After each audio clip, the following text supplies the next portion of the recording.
जय श्री सद्गुरुदेवाय नमः। जय श्री गणपति देवाय नमः। ओम कृष्णाय वासुदेवाय हरे परमात्मने प्रणतः कलेशनाशाय गोविंदाय नमो नमः। श्रीमद्भागवत महापुराण नवम स्कंद 12वां अध्याय। इक्ष्वाकु वंश के शेष राजाओं का वर्णन। श्री सुखदेव जी कहते हैं, परीक्षित कुशा का पुत्र हुआ अतिथि, उसका निषद, निषद का नभ, नभ का पुंडरीक और पुंडरीक का क्षेम धन्वन्ना, क्षेम धन्वा का देवनिकी, देवनीक का आनिहि, आनिहि का परियात्र, परियात्र का बलस्थल और बलस्थल का पुत्र हुआ व्रजनाभ। यह सूर्य का अंश था। व्रजनाभ से खगण, खगण से विघृति और विघृति से हरनाभ की उत्पत्ति हुई। वह जैमिनी का शिष्य और योगा आचार्य था। कौशल देशवासी याज्ञवल्क्य ऋषि ने उसकी शिष्यता स्वीकार करके उससे अध्यात्म योग की शिक्षा ग्रहण की थी। वह योग हृदय की गांठ काट देने वाला तथा परम सिद्धि देने वाला है। हरनाभ का पुष्य का ध्रुव संधि, ध्रुव संधि का सुदर्शन, सुदर्शन का अग्निवर्ण, अग्निवर्ण का शीघ्र और शीघ्र का पुत्र हुआ मरु।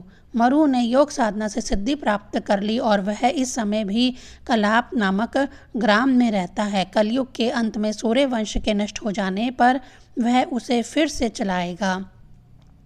मरु से प्रसुत, उससे संधि, संधि से आमर्षण का जन्म हुआ, आमर्षण का महस्वान और महस्वान का विश्वसाह, विश्वसाह को प्रसंजित और प्रसंजित का तक्षक, तक्षक का पुत्र बृहदल हुआ।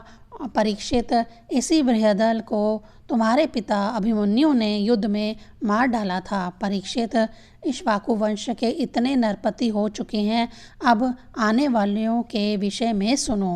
बृहदल का पुत्र होगा बृद्रण, बृद्रण का उर्क्रिय, उसका वत्सवृद्ध, वत्सवृद्ध का प्रतियोम, प्रतियोम का भानु और भानु का पुत्र होगा सेनापति दिवाक, दिवाक का वीर सहदेव, सहदेव का बृहदश्व, बृहदश्व का भानुमान, भानुमान का प्रतिराश्व और प्रतिकाक्ष का पुत्र होगा सुप्रतीक, सुप्रतीक का मरुदेव, मरुदेव का सुनक्षत्र, सुनक्षत्र का पुष्कर, पुष्कर का अंतरिक्ष, अंतरिक्ष का सुतपा और उसका पुत्र होगा आमित्रजित, आमित्रजित से मृधाज, मृधाज से भार्य, भार्य से कृतज्ञ, कृतज्ञ से रणंजय और उससे संजय होगा। संजय का शाक्य, उसका शुद्धोत और शुद्धोत का लंगान, लंगाग का प्रसन्नजित और प्रसन्नजित का पुत्र शुद्रक होगा। शुद्रक से रणक,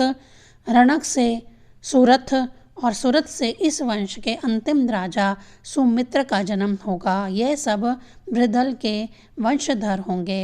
इक्ष्वाकु का यह वंश सुमित्र तक ही रहेगा, क्योंकि सुमित्र के राजा होने पर कलयुग में वह वंश समाप्त हो जाएगा। 12वां अध्याय संपूर्ण।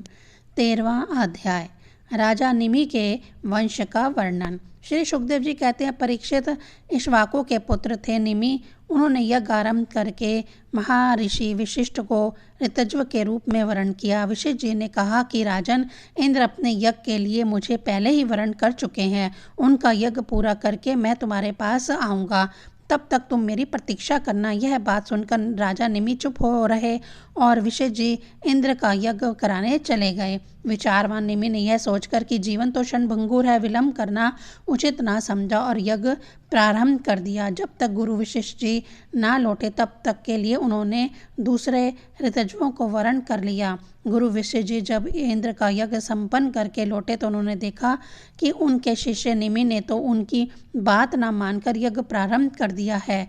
उस समय उन्होंने श्राप दिया कि निमि को अपनी विचारशीलता और पांडित्य का बड़ा घमंड है, इसीलिए इसका शरीर पात हो जाए। निमि की दृष्टि में तो गुरु विशिष्ट का यह शाप धर्म के अनुकूल नहीं प्रतिकूल था। इसलिए उन्होंने भी शाप दिया कि आपने लोभवश अपने धर्म का आदर नहीं किया, इसीलिए आपका शरीर भी गिर जाए। यह कहकर आत्मविद्या में निपुण निमि ने अपने शरीर का त्याग कर दिया। परीक्षित, इधर हमारे वृद्ध पितामह वशिष्ठ जी ने भी अपना शरीर त्याग कर मित्र वरुण के द्वारा उर्वशी के गर्भ से जन्म ग्रहण किया। राजा निमि के यज्ञ में आए हुए श्रेष्ठ मुनियों ने राजा के शरीर को सुगंधित वस्तुओं में रख दिया। जब सत्रयाग की समाप्ति हुई और देवता लोग आए, तब उन लोगों ने उनसे प्रार्थना की, महाअनुभवों, आप लोग समर्थ हैं, यदि आप प्रसन्न हैं तो राजा निमि का यह शरीर पुनः जीवित हो उठे। देवताओं ने कहा, ऐसा ही हो। उस समय निमि ने कहा, मुझे देह का बंधन नहीं चाहिए। विचारशील मुनि जन अपनी बुद्धि को पूर्ण रूप से श्री भगवान में ही लगा देते हैं और उन्हीं के चरण कमलों का भजन करते हैं। एक न एक दिन यह शरीर अवश्य ही छूटेगा।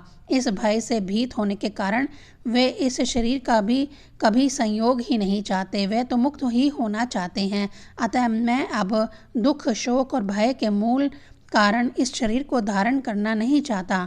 जैसे जल में मछली के लिए सर्वत्र ही मृत्यु के अवसर हैं, वैसे ही इस शरीर के लिए भी सब कहीं मृत्यु ही मृत्यु है। देवताओं ने कहा, मुनियों, राजा निमि बिना शरीर के ही प्राणियों के नेत्रों में अपनी इच्छा के अनुसार निवास करे।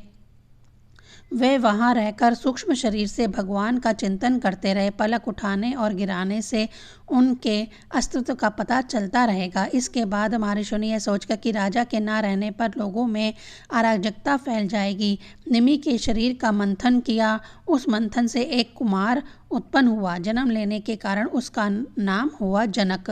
विदेह से उत्पन्न होने के कारण वैदेही और मंथन से उत्पन्न होने के कारण उसी बालक का नाम मिथिल हुआ। उसी ने मिथिलापुरी बसाई। परीक्षित, जनक का उदावासु, उसका नंदीवर्धन, नंदीवर्धन का सुकेतु, उसका देवरात, देवरात का बृहदत्त, बृहदत्त का महावीर्य, महावीर्य का सुघृति, सुघृति का धृष्टकेतु, धृष्टकेतु का हर्षव और उसका मरु नामक पुत्र हुआ।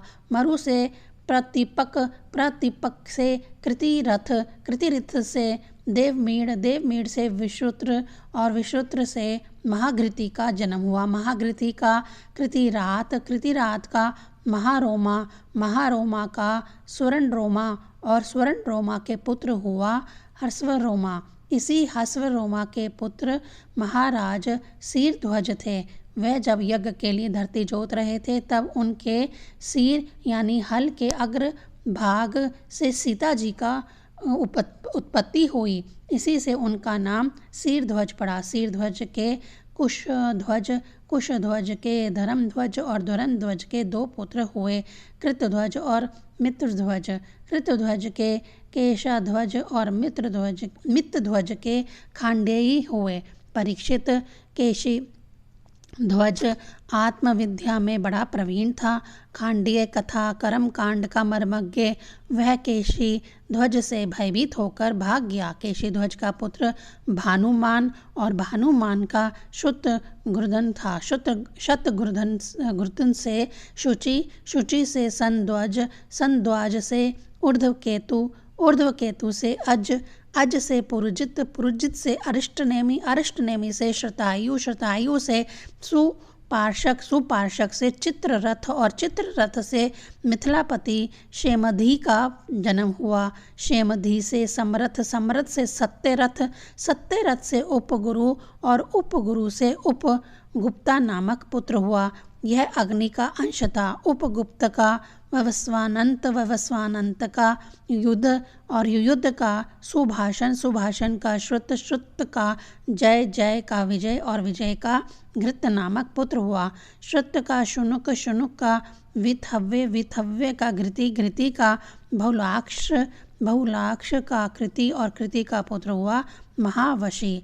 परीक्षित, यह मिथिला के वंश में उत्पन्न सभी नरपति मैथिल कहलाते हैं। ये सब के सब आत्मज्ञान से संपन्न एवं गृहस्थ आश्रम में रहते हुए भी सुख दुख आदि द्वंद्वों से मुक्त थे। क्यों ना हो, यज्ञवल्क्य आदि बड़े बड़े योगेश्वरों की इन पर महान कृपा जो थी। 13वां अध्याय संपूर्ण। ओम नमो भगवते वासुदेवाय नमः।